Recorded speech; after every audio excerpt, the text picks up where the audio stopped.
This is to start off with.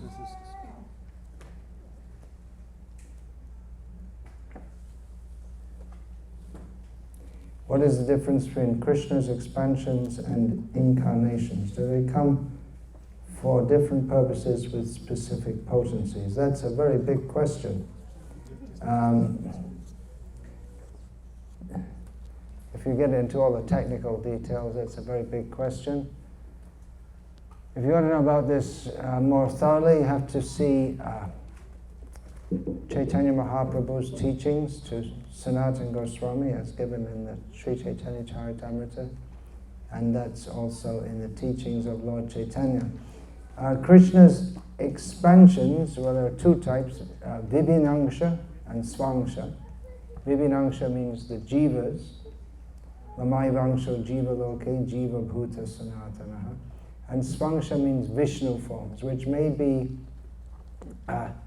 in the spiritual world or in the material world. When they come to the material world, they're known as avatars, which is sometimes rendered in English as incarnation. Do they come for... In other words, all Vishnu forms other than Krishna himself are expansions, and and some expansions are incarnations, those that come to this material world. There are different purposes. Do they come for different purposes with specific potencies? Yes. The different forms of the Lord appear in this world for particular purposes. This is described in the third chapter of the first canto of Srimad Bhagavatam. It gives a list of 24 incarnations, and the specific purpose of them is given, the specific purpose for their coming. And they exhibit different levels of potencies. Even Krishna himself doesn't always show his full potency when he comes to this world. He often hides his potencies. So like I say, it's a very big topic, which in this session I won't get into so much. Yeah, there's so many questions from one person. Usually No, those are different people. Their names are assigned at the bottom. Oh, I see. Sometimes okay, I see. It looks like the same. I wrote down. I see.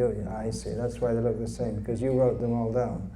You acted as a scribe. Well, they didn't have paper. I see. At the time of initiation, who takes the karma of the disciple? In the disciple's course, selecting the answer as Diksha Guru was adjudged to be the wrong answer. Well, really? It was a combination of Diksha and Diksha Guru was the right answer. Combination of Diksha? Diksha and Shiksha Guru, both together, that was the accepted answer. That was the accepted answer. You should ask for Shastric reference in this regard. It's very clear from Hari Bhakti Vilas that it's the Diksha Guru takes. Of course, by chanting Hare Krishna even before initiation, you can be freed from all sins.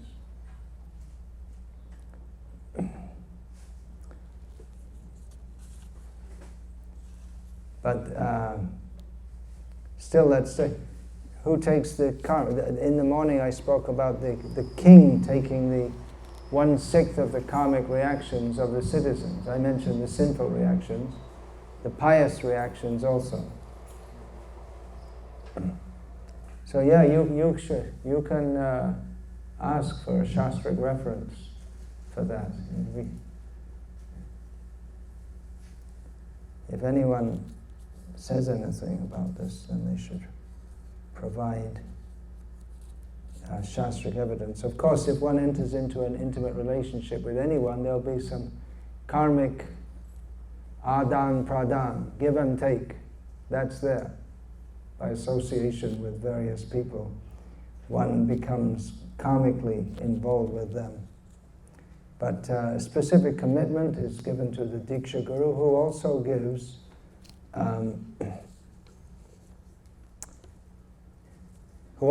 a commitment to, it's a commitment on both sides. The disciple commits to accept the instructions of the Guru, and the Guru accepts to deliver the disciple by giving instructions, not by electric shock treatment, as is sometimes, or simply by glancing. It's sometimes in folklore, it's thought that simply by the touch of a Guru or simply by looking, that may have an effect, but the standard system is that the Guru instructs. And then another, I mentioned earlier in a lecture today that the son of a potter should be trained as a potter. Doesn't this encourage the idea of caste by birth? Generally that was the system, although it's not fixed. But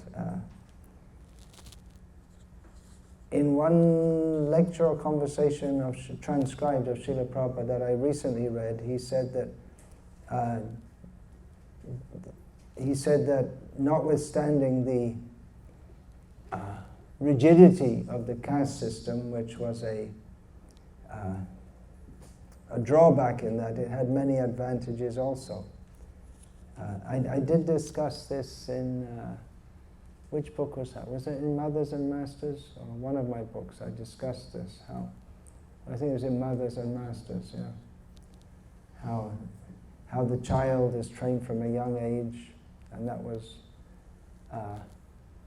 stated in a GBC resolution, which was later de-resolutionized, if there's any such word, as being an instance of promoting child labor.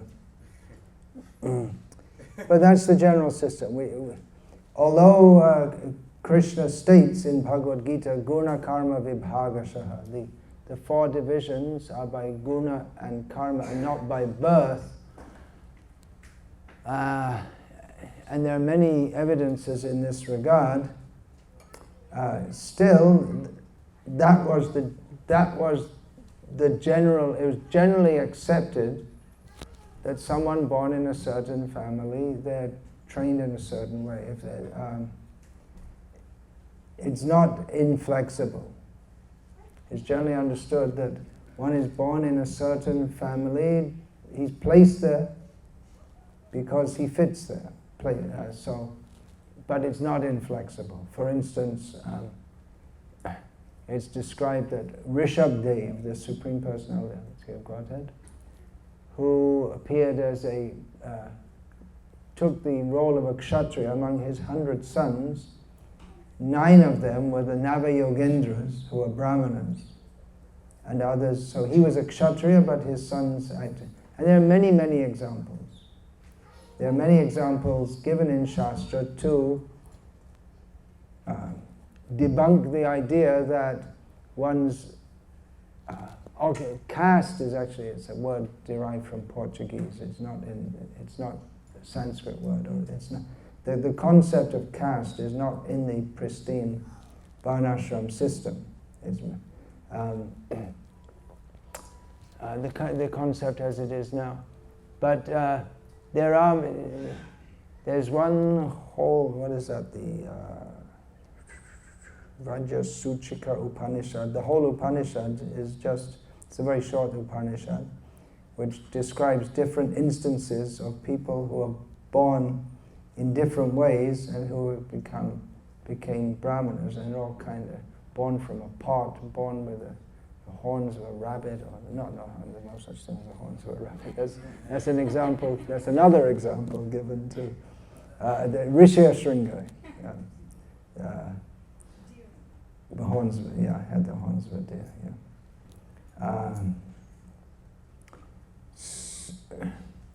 And we find throughout Mahabharata and Ramayana and Puranas that generally it is accepted like that.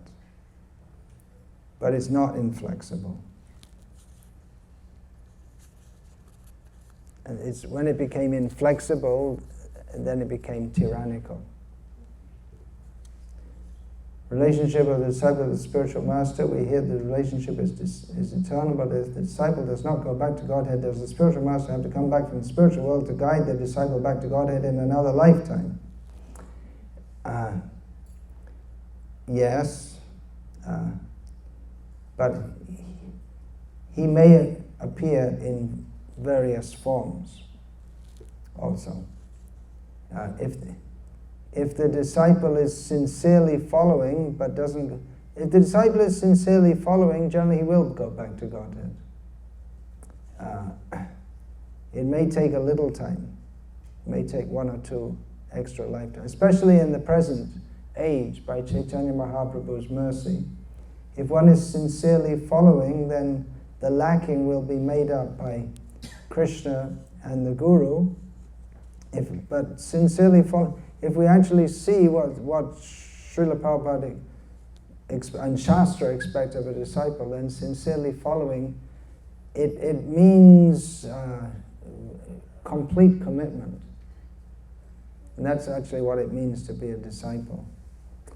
Srila Prabhupada in one letter, I believe, said, "Don't make me come back."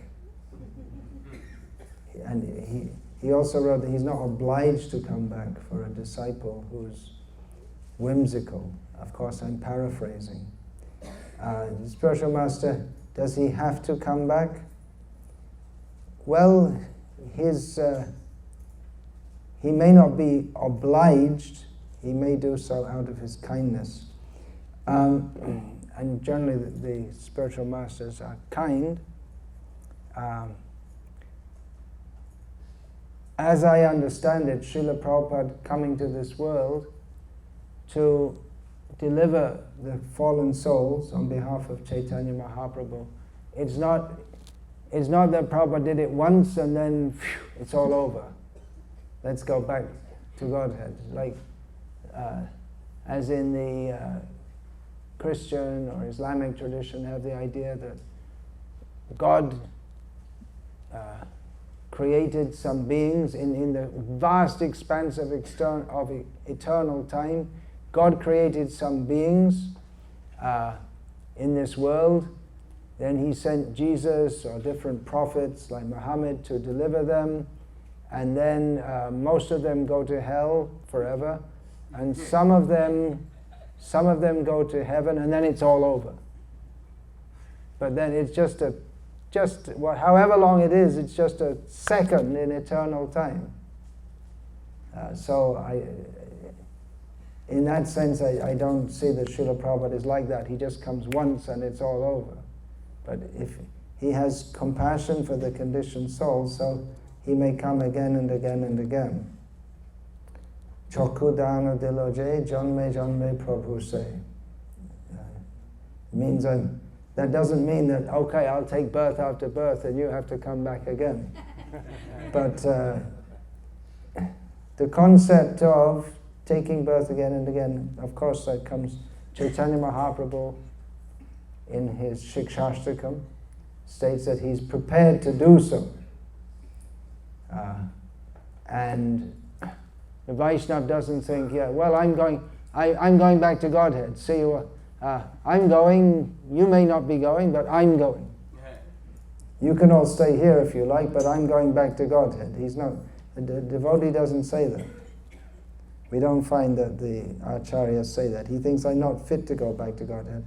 Srila Prabhupada wrote at the end of his Vyasa Puja offering an essay called The Universal Teacher. Well, at the beginning he stated that the Guru is one. He appears in various forms, but the Guru is one. Later, after Srila Prabhupada had passed away, some of Kirtananda's disciples, they used to exhibit a photo of Kirtananda Swami, Keith Ham, when he was 1 year old, and they put underneath it, Guru is one. Do you remember seeing that? Guru as well, yeah. That's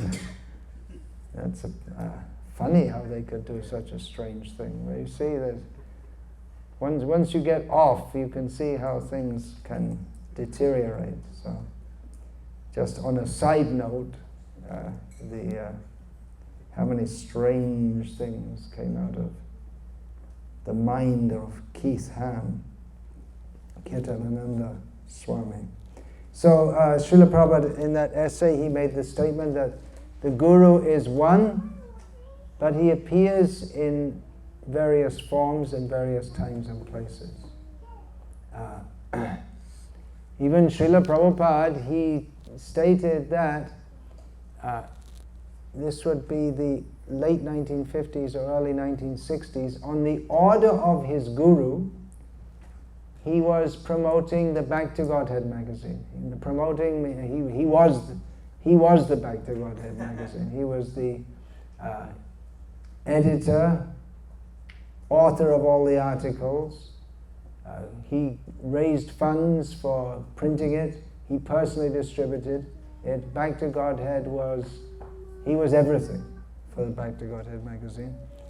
And one librarian in Delhi suggested to him, why don't you write books? That will have a more lasting effect than magazines. Now, it was his guru who had told him to make this magazine, Back to Godhead magazine. But he said that he recognized his guru manifested in that librarian. That librarian was not, we presume he wasn't a transcendentalist, may have been a pious Hindu, but Srila Prabhupada said, I recognize my Guru is speaking through this librarian. So exactly how the Guru will speak to us,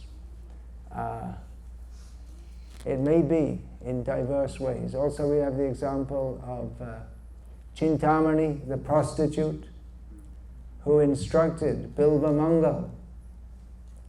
His Guru spoke to him. She became his Guru in the sense that she directed him toward the life of bhakti. So at the beginning of that lecture, essay Srila Prabhupada wrote that Guru is one, but he appears in a plurality of forms. Again, I don't remember exactly.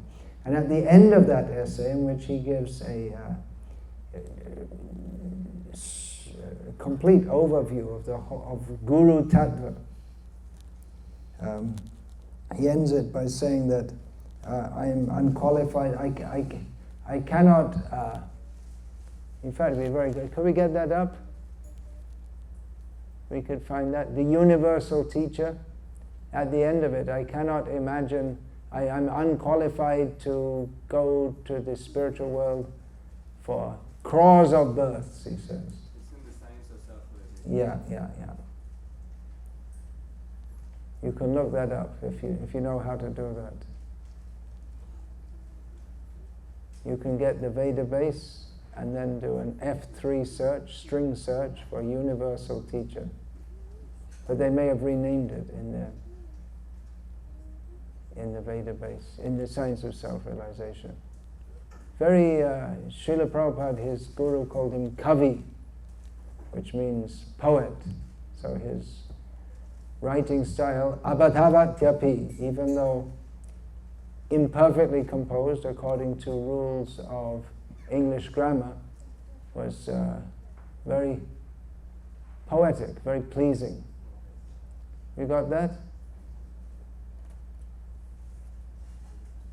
So anyway, the point is that he is saying, I'm not worthy to be delivered for crores of births. Crore for crore, for those of you who may not know, means 10 million. It's an Indian word. Sanskrit is koti. I don't know where the word crore came from. Any students of language here?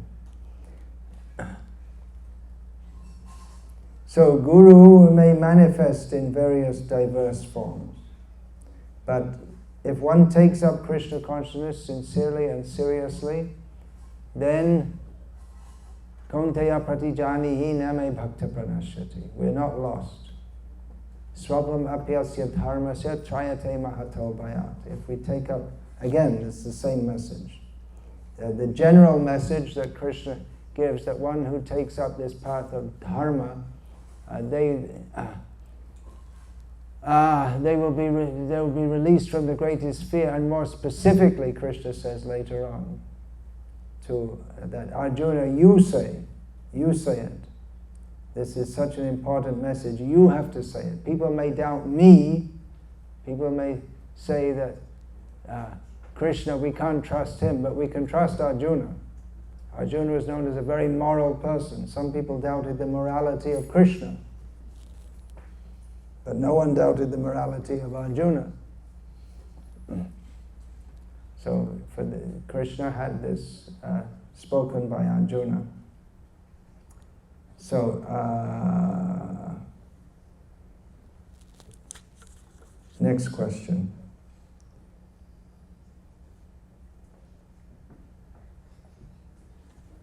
Is there a standard of prasadam we should have in our temples? 4. 1. Preaching. 2. Sunday feasts. 3. Regular days. 4. Festivals. 5. Cuisine. I don't know what's meant by cuisine here. Maybe we could put in restaurants. Western, North Indian, Oh, South I see. Indian. North Indian, South Indian, Bengali, Assamese, Nepali, American, or whatever that means. How do we reconcile the preferences of a community for a particular cuisine and standard with actual ISKCON standards? We should feed Krishna what he likes to eat. We can understand what Krishna likes to eat from descriptions by our acharyas. Bhaktivinoda Thakur gives a list of Krishna's meal, beginning with Shukta Shakadi Bhaji Nalita Kushmanda Dali Dalna Dugdha Tumbi Dodhi Mocha Khanda. He gives a whole list of things that Krishna likes to eat. So that is the standard for feeding Krishna. For preaching, adjustments may be made. In China, it was found out Chinese people, very, very difficult for them to adjust to any other style. Then of course there are different styles of Chinese, but whatever it is, they don't like Indian style. And what to speak of that? Even we bring devotees from South India to Vrindavan, and after one day, if they don't have their South Indian style, they're getting disturbed. Bengalis also, they have to have a pile of rice 3 times a day minimum. Otherwise, and don't give them, Bengali villagers, don't give them what we would consider to be good quality rice. They want the fat village rice. And without that, their mind becomes disturbed.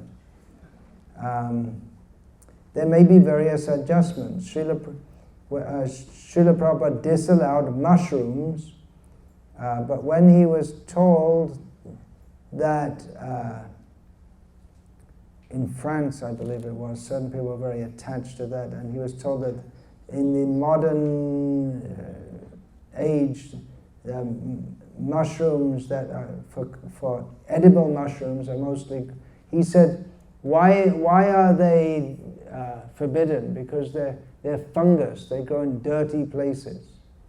But when he was told that they're grown in clean situation, Srila Prabhupada said that they could be, for the sake of preaching, they could be used, because we want people to come to Krishna consciousness. This is a very big topic also. I can just give some general outline. Sunday feasts, festivals. Some time ago, I remember one devotee pointed out, he was in reference to the how in San Francisco in the 1960s the Rath Yatra began, and one major attraction was a huge feast for thousands of people, prasadam feast. And nowadays we may give something very simple. So yeah, for big festivals,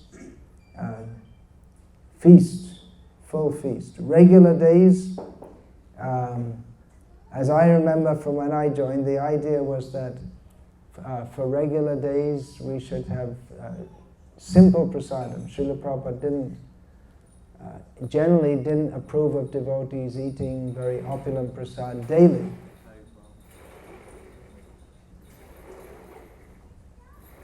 He said that one time there's something no more than 10 chickpeas for breakfast or something. And in London Temple they used to count the chickpeas that they give you. But on Sunday we had such feasts that it was worth not blooping. You wait till Sunday. If you're going to bloop, wait till Sunday. And then you overload yourself so much that you can't go anywhere. And you think, well, maybe Krishna consciousness isn't so bad after all. And that keeps you going week after week. Otherwise simple. Chapati, dal, rice, sabji. This is just what I heard from devotees. I don't believe there's any reference to that. But in various letters, Srila Prabhupada is cautioning.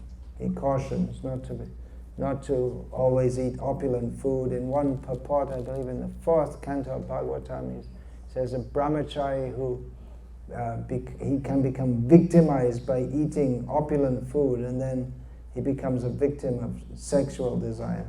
So generally a devotee should eat quite simply, and on feasts and festivals there may be a feast. And a feast means really something very special. Preaching, Sunday feasts, regular days, festivals, cuisine. This is all part of the idea that we want to serve Krishna as Krishna wants to be served. So we should give Krishna what he likes, what we know that he likes. And other things may be there. There's no rule that in one letter, I believe Srila Prabhupada said that you could make according to your country's ingredients, like that. How do we know that quinoa is bona fide to eat on Ekadashi? Well, there's no... It's something like, how do we know that drinking tea is not allowed? There's nothing in Shastra against it. How do we know that drinking coffee is not allowed? There's nothing in Shastra against it. I remember I was in the house once of a disciple of Bhakti Siddhanta Saraswati Thakur, when his wife brought in tea, and I said, how come you're drinking tea? I may have said it a little more politely than that. And he said, well, there's nothing in Hari Bhakti Vilas against it. There's nothing against smoking tobacco either. So, but we understand from the category that it's intoxicating, therefore we don't take it. So, the restriction on taking grains, the restriction on Ekadashi is specifically for grains and beans. And quinoa is not a grain or a bean. For that matter, how do you know that anything? If you want to get really strict, then you shouldn't take, there's so many things you shouldn't take on Ekadashi. You shouldn't take anything, actually.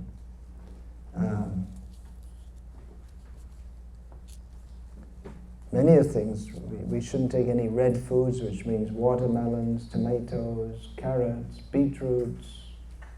Shouldn't, red radishes, anything red is forbidden in Shastra, if you want to get really strict.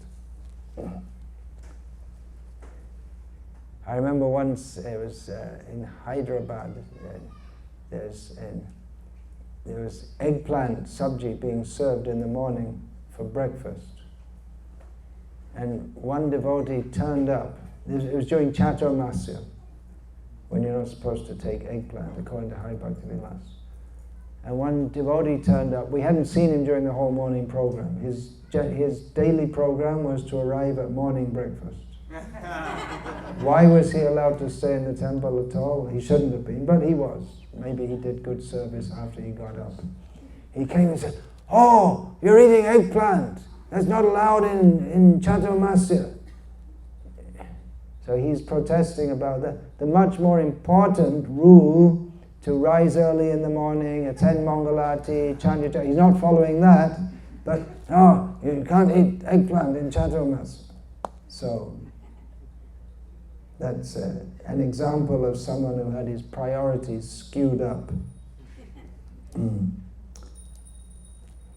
Even what's taken in India for on Ekadashi, I don't know if it's how do we know it's sanctioned on Ekadashi? It's a standard thing to take what I just learned today, the English name, Amaranth. Chapatis made from, that's Rajgira in Hindi. So anyone who follows Ekadashi, at least in North India, they know you can take that on Ekadashi. How do they know? Is there anything in Shastra? I don't know. In one letter, Srila Prabhupada wrote about, in reply to one question, use your common sense. And if you don't have any, ask someone who has some. So in this case, as regards Kinwa on Ekadashi, on common sense grounds, I think it can pass. We could have a big controversy about it and have a flame war on the internet. You're going to hell for eating Kinwa and Ekadashi. But I think we already have enough controversies in ISKCON, and we don't need to make. If you want, you can start. There was a whole thing, peanuts, are they allowed on Ekadashi or not? I don't know. I don't eat them on any day. I don't particularly like them, but if we're going to argue, let's argue about something of more significance. And some devotees get into this whole thing. You shouldn't chant Hari Rama. You have to say Hari Rama. I have to really listen to hear the difference. It's not that much difference. Personally, I think it's overblown. Okay. At least people are chanting. Let them chant. Okay. Down some two topics. You spoke about suffering in the material world. Even in Satya Yuga, there's suffering. But in chapter 1 of Balakanda, Valmiki Ramayana, when sage Narad sings the glories of Ram Raja, he says, Nityam pramudita sarve yata krita yuge tata. All people were always happy as if they were in Krita Yuga. Can you please help me to understand this apparent contradiction? Yeah, there are many apparent contradictions in Shastra. In Krita Yuga, people are relatively happy. In Krita Yuga, people are mostly all Paramahamsas. So their happiness is on the spiritual platform. In Ayodhya, under Rama, they were happy because they were in pure spiritual consciousness in the service of Rama. So people were happy just like we are happy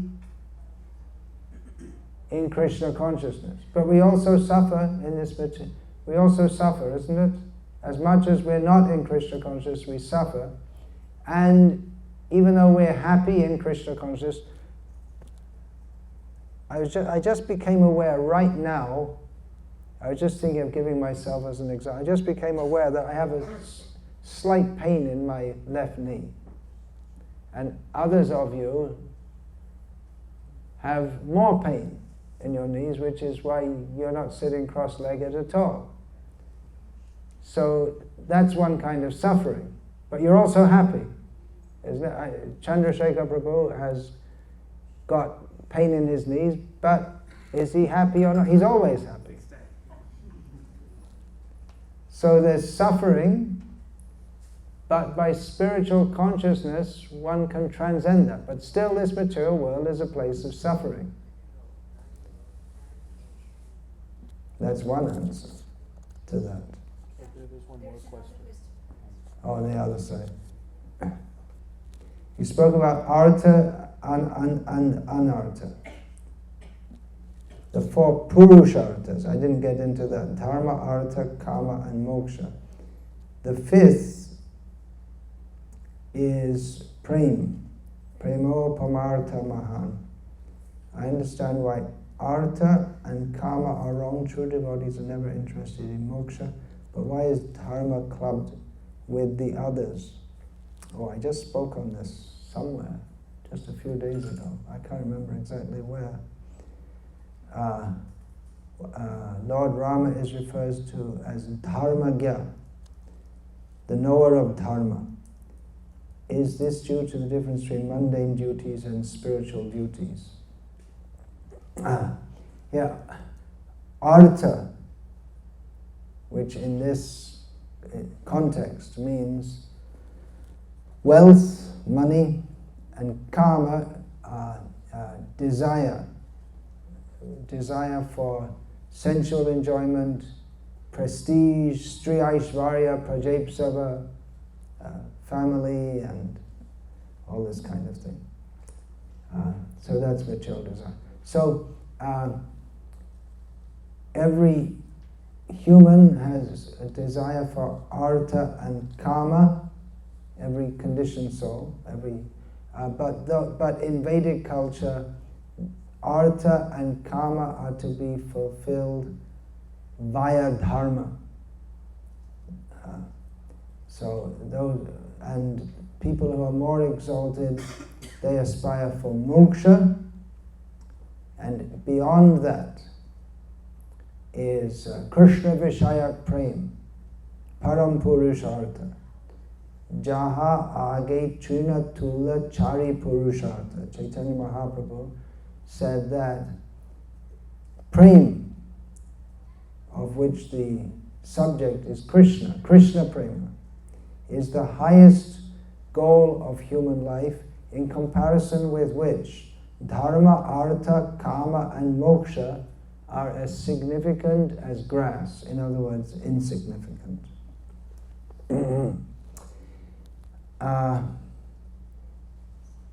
Why is Dharma clubbed with... Well, in Vedic culture, Dharma is central. This is another very, very big, this is a huge topic.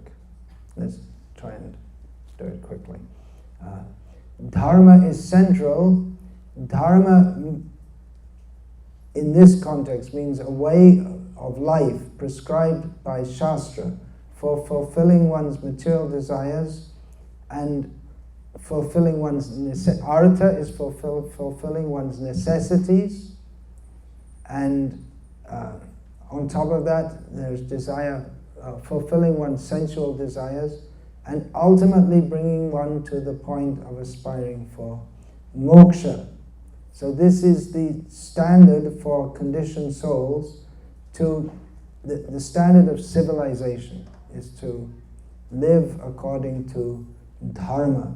And from this platform, they become eligible to take up Krishna consciousness. In that culture is suitable for taking up Krishna consciousness. The real goal of life is not to enjoy one's senses or even to be liberated by following dharma. The real goal of life is to develop Krishna consciousness. But the Vedic system, it's tricks the conditioned souls into alluring them with, you can go to the heavenly planets, you can enjoy by following dharma. But that's not the real goal. The real goal is if they think, it's in my own interest to follow dharma, because then I'll be freed from sinful life and I can enjoy in this life and the next life.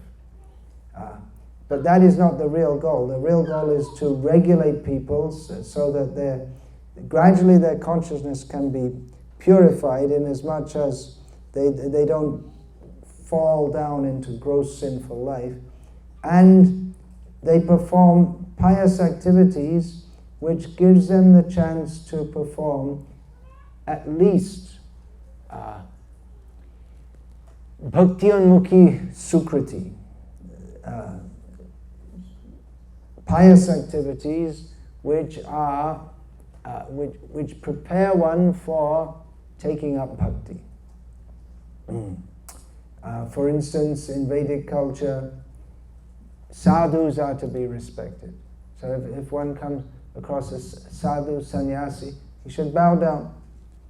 If that sadhu is a Vaishnava, then by bowing down before him, just as a duty, then one gets a little Bhakti Unmukhi Sukriti, a little pious credit that will purify the heart and prepare one for taking to Krishna consciousness. Even if one is in the form of a dog, if somehow he gets to take some Vishnu prasada, then he will get a human form of birth, human birth in the next life, plus some more inclination to take up Krishna consciousness. So Dharma, the whole system of Dharma, is designed to help people ultimately come to their real consciousness, Krishna consciousness, but it's presented in such a way that people think I'm fulfilling my material needs and desires. Lord Rama is referred to as Dharmagya. He personally follows the system of Dharma in a manner, he sets an example so that pious people will follow that. And there are so many aspects to this. For instance, it's recommended you chant Bhagavad Gita, you'll get this material benefit, and then so you're chanting, you might just start to consider, as you're chanting, as a parrot-like, Janma Mrityu Jara Vyadhi. Wait a minute, what's going on? It's not just chanting and there's a message there.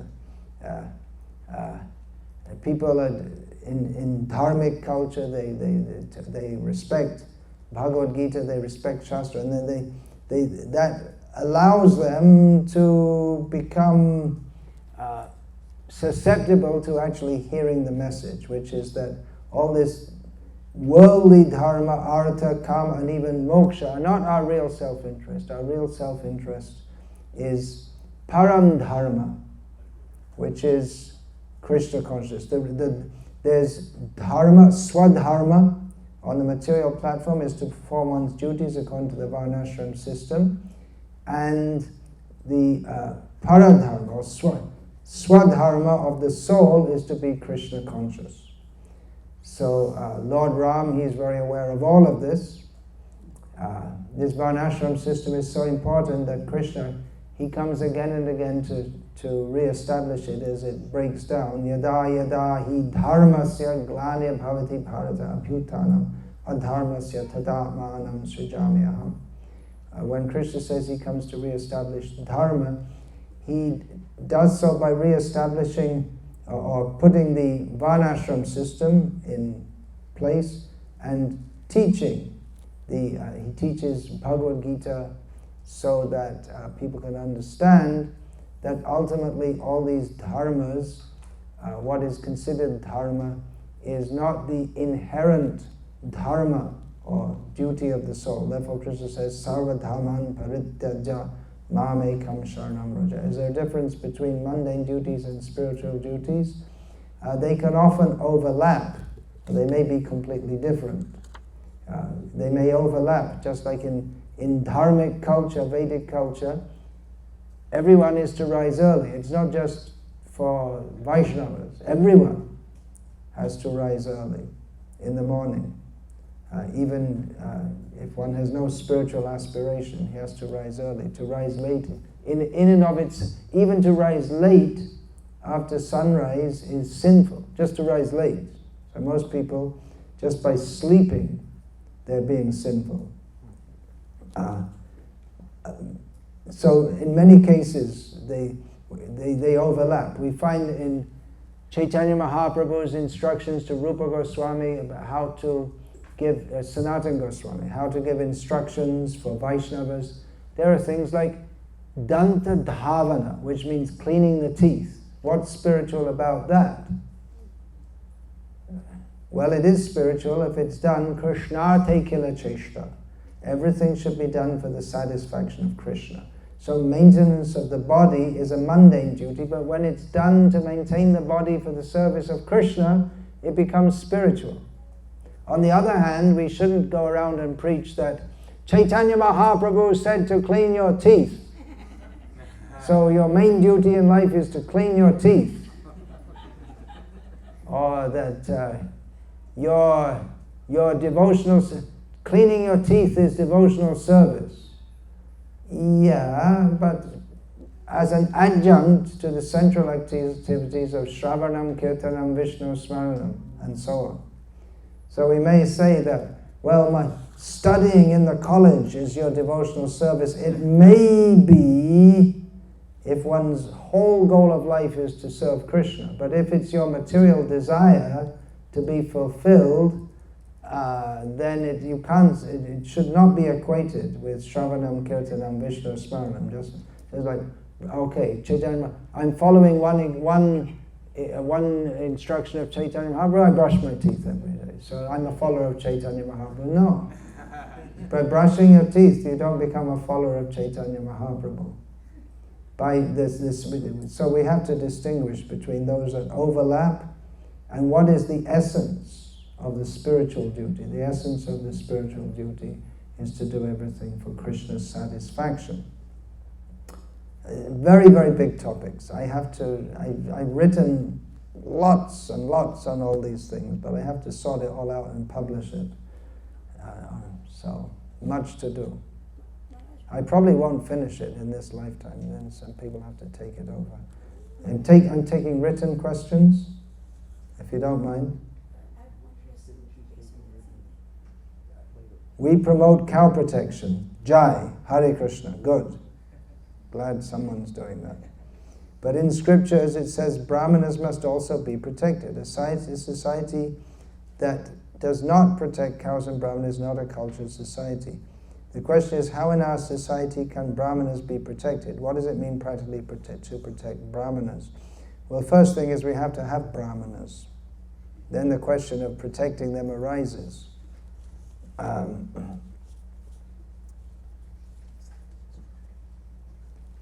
Vaishnav is automatically a Brahmana. From the social point of view, the Brahmana who is to be protected, there's some distinction there between the Brahmana and the Vaishnava. Vaishnavas should also be protected, but from the social point of view, some Vaishnavas are protectors, like Arjuna was a protector. Arjuna was a Vaishnava, but he was not one to seek protection or to be protected. He was a protector because he was in the role of a Kshatriya. So when it says that Brahmanas are to be protected and Vaishnavas are Brahmanas, automatically, Brahmanatva, or the status of being a Brahmana, is automatically included in Vaishnavatva, or the status of being a Vaishnava. But socially, Brahmanas, they have specific roles to perform. Yajana, yajana, patana, patana, dana, pratigraha. And they personally perform sacrifices, they perform sacrifices for the benefit of others, they study Shastra, they teach Shastra, they accept charity, and they give in excess in charity themselves. And they have the quality, Shamodama tapashocham kshante arjamam evacha jnanam vijnanam astikyam brahma karmas svabhavajam. They have naturally the qualities of peacefulness, self-control, austerity, cleanliness,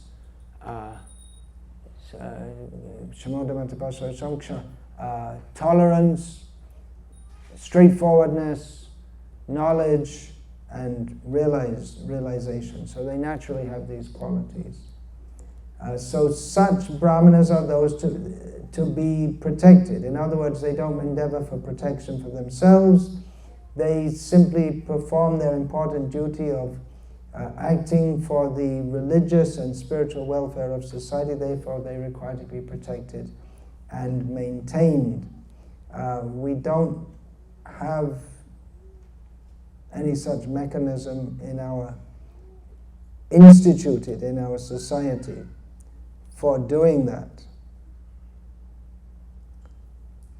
And therefore we find quite often a devotee who is well trained as a Vaishnava, Brahmana, studying Shastra, competent to teach Shastra. He becomes married and then he becomes obliged to act in a manner that for his livelihood he acts as a Shudra. In this way we lose. We train people for years and then so much of their life goes in just making a living. So how can we afford to support so many people? Srila Prabhupada wanted to establish varnashram communities based on simple living and high thinking. If we live simply, growing our own food and cotton and making our own clothing, then to support all these problems, all these social problems, how to care for the elderly, care for the sick, all these things can be taken care of by establishing Varnashram society. It's a major part. And that also, the farm communities also includes cows. So there can be cities also in Varnashram society, of course. We find that there were cities. Krishna lived in the city of Dwarka. Srila Prabhupada wanted to start it from the land. The modern cities are not very suitable for establishing pristine Varnashram. So again, I'm just answering this quickly because it's, these are very, very big topics. What does it mean practically to protect Brahmanas? Yeah, it means they should be physically protected and maintained. Okay, there's no more time now.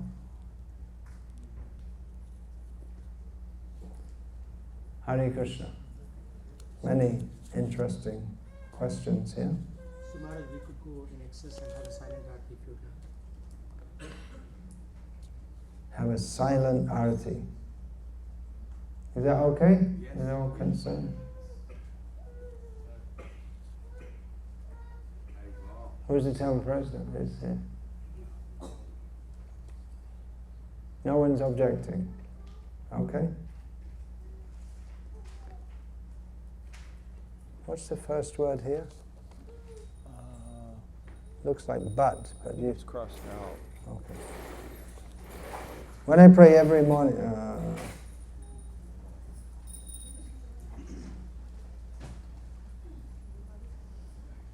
I know, I'm not going to answer this one. How to encourage kids every day in chanting? From Ramesh. I suggest you ask Grihastha devotees. You might get different answers because everyone is different and every kid is different.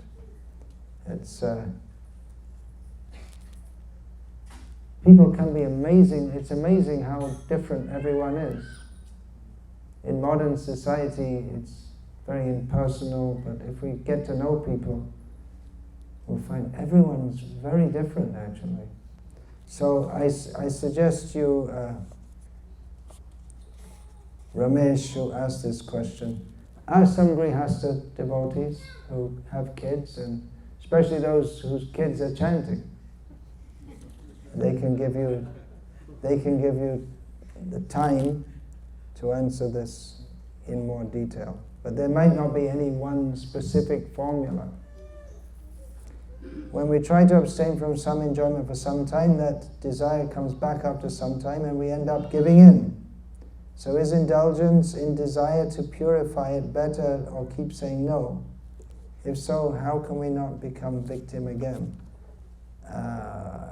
It's a bit difficult to say because it's put in a rather vague way. That this is a someone's personally having such a syndrome. We end up giving in. Is indulgence in desire to purify it? What does that mean? Indulgence in desire to purify it. Well, there are ways to indulge in desires to purify it by dovetailing in Krishna consciousness. Actually, this obviously someone has a specific syndrome, but without giving the details, it's difficult to say. So I suggest that you work this out with and giving more details with some devotee who you feel confident in to advise you. Why is the chanting the holy names in particular so pleasing to the Lord in this age of Kali? In one purport, Srila Prabhupada writes that the chanting of the holy names is always efficacious, but especially in Kali Yuga. Well, Krishna always likes to hear his names chanted. He likes that. When people call out to him helplessly, especially when they call out to him helplessly. But it's not so much that Krishna himself becomes more pleased when people chant in Kali Yuga, but in Kali Yuga there is no other way. People can approach Krishna in other ways, in other ages, but in this age it won't be very effective to yagya, dana, tapasya, all these, even if people can do them properly, which is unlikely in this age, it becomes, even if they can do it properly, that's the question. To perform yagyas, to perform a yagya properly, one's mind there should be some level of purity of ingredients.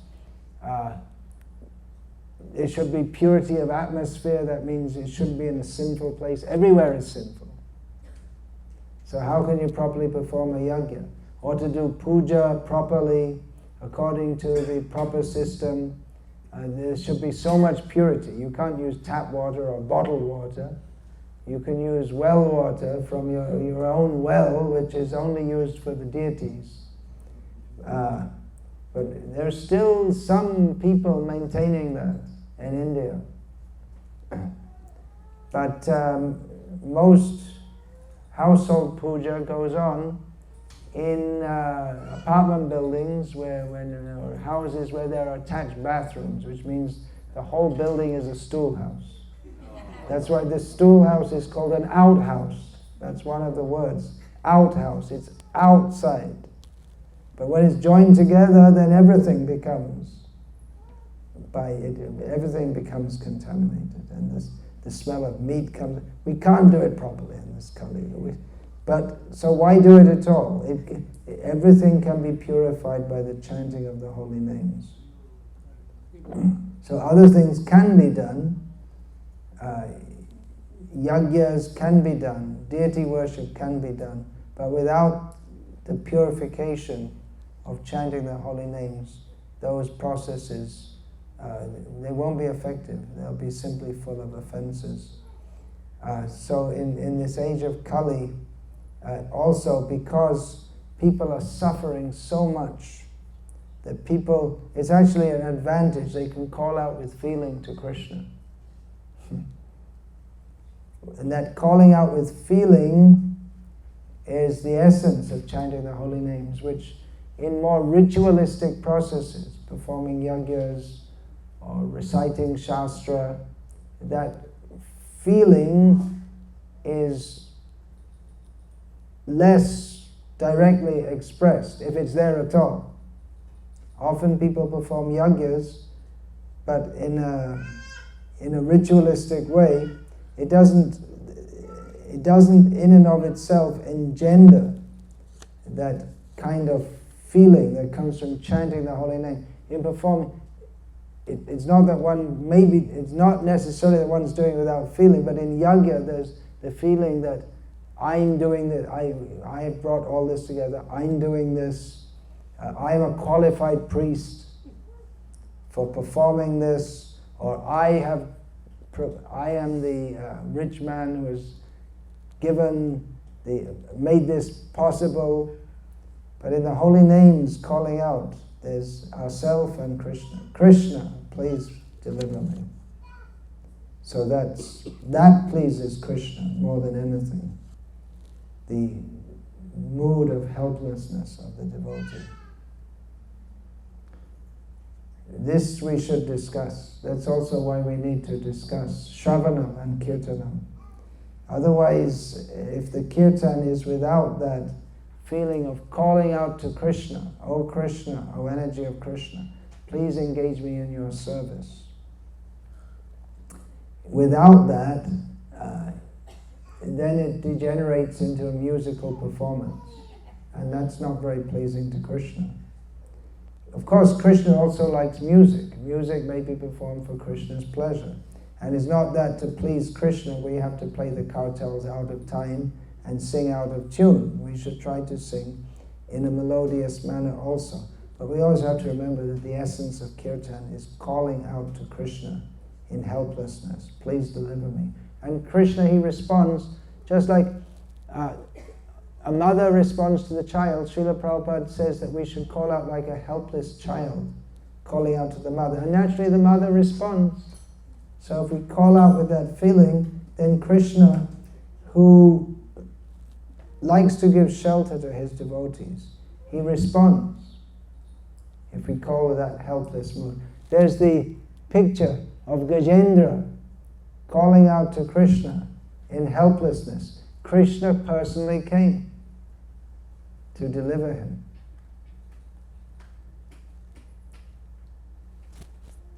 He had no other recourse than Krishna.